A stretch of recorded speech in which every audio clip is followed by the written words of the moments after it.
From Exodus, chapter 10.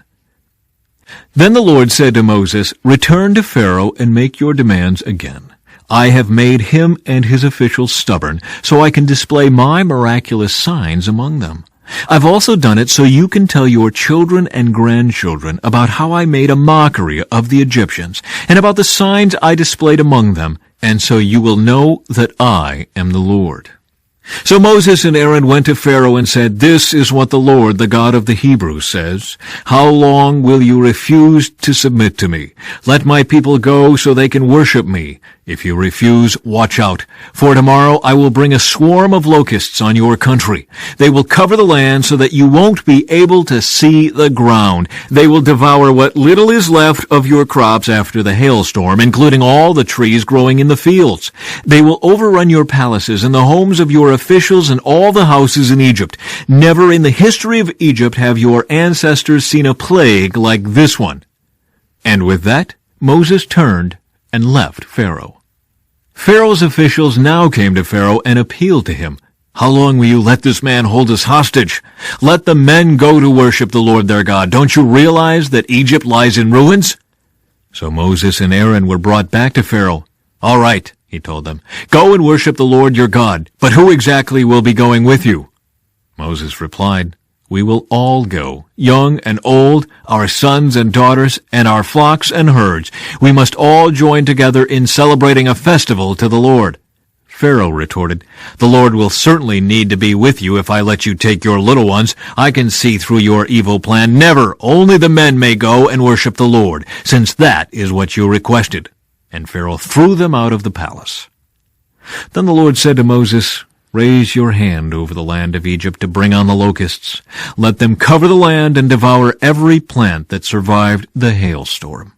So Moses raised his staff over Egypt, and the Lord caused an east wind to blow over the land all that day and through the night. When morning arrived, the east wind had brought the locusts. And the locusts swarmed over the whole land of Egypt, settling in dense swarms from one end of the country to the other. It was the worst locust plague in Egyptian history, and there has never been another one like it. For the locusts covered the whole country and darkened the land. They devoured every plant in the fields and all the fruit on the trees that had survived the hailstorm. Not a single leaf was left on the trees and plants throughout the land of Egypt. Pharaoh quickly summoned Moses and Aaron. "I have sinned against the Lord your God and against you," he confessed. "Forgive my sin just this once and plead with the Lord your God to take away this death from me." So Moses left Pharaoh's court and pleaded with the Lord. The Lord responded by shifting the wind, and the strong west wind blew the locusts into the Red Sea. Not a single locust remained in all the land of Egypt, but the Lord hardened Pharaoh's heart again. So he refused to let the people go. A plague of darkness. Then the Lord said to Moses, "Lift your hand toward heaven, and the land of Egypt will be covered with a darkness so thick you can feel it." So Moses lifted his hand to the sky, and a deep darkness covered the entire land of Egypt for 3 days. During all that time the people could not see each other, and no one moved. But there was light as usual where the people of Israel lived. Finally, Pharaoh called for Moses. "Go and worship the Lord," he said, "but leave your flocks and herds here. You may even take your little ones with you." "No," Moses said, "you must provide us with animals for sacrifices and burnt offerings to the Lord our God. All our livestock must go with us too. Not a hoof can be left behind. We must choose our sacrifices for the Lord our God from among these animals, and we won't know how we are to worship the Lord until we get there." But the Lord hardened Pharaoh's heart once more, and he would not let them go. "Get out of here," Pharaoh shouted at Moses. "I'm warning you, never come back to see me again. The day you see my face, you will die." "Very well," Moses replied. "I will never see your face again." Then the Lord said to Moses, "I will strike Pharaoh and the land of Egypt with one more blow. After that, Pharaoh will let you leave this country. In fact, he will be so eager to get rid of you that he will force you all to leave. Tell all the Israelite men and women to ask their Egyptian neighbors for articles of silver and gold. Now the Lord had caused the Egyptians to look favorably on the people of Israel, and Moses was considered a very great man in the land of Egypt, respected by Pharaoh's officials and the Egyptian people alike. Moses had announced to Pharaoh, "This is what the Lord says. At midnight tonight I will pass through the heart of Egypt. All the firstborn sons will die in every family in Egypt, from the oldest son of Pharaoh who sits on his throne to the oldest son of his lowliest servant girl who grinds the flour. Even the firstborn of all the livestock will die. Then a loud wail will rise throughout the land of Egypt, a wail like no one has heard before or will ever hear again. But among the Israelites it will be so peaceful that not even a dog will bark. Then you will know that the Lord makes a distinction between the Egyptians and the Israelites. All the officials of Egypt will run to me and fall to the ground before me. Please leave, they will beg. Hurry and take all your followers with you. Only then will I go." Then, burning with anger, Moses left Pharaoh.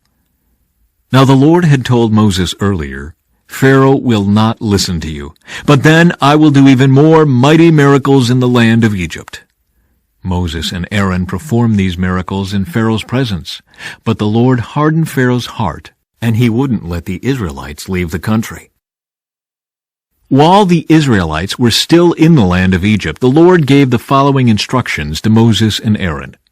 "From now on, this month will be the first month of the year for you. Announce to the whole community of Israel that on the 10th day of this month each family must choose a lamb or a young goat for a sacrifice, one animal for each household. If a family is too small to eat a whole animal, let them share with another family in the neighborhood. Divide the animal according to the size of each family and how much they can eat. The animal you select must be a 1-year-old male, either a sheep or a goat, with no defects. Take special care of this chosen animal until the evening of the 14th day of this first month. Then the whole assembly of the community of Israel must slaughter their lamb or young goat at twilight. They are to take some of the blood and smear it on the sides and top of the door frames of the houses where they eat the animal. That same night they must roast the meat over a fire and eat it, along with bitter salad greens and bread made without yeast. Do not eat any of the meat raw or boiled in water. The whole animal, including the head, legs, and internal organs, must be roasted over a fire. Do not leave any of it until the next morning. Burn whatever is not eaten before morning. These are your instructions for eating this meal.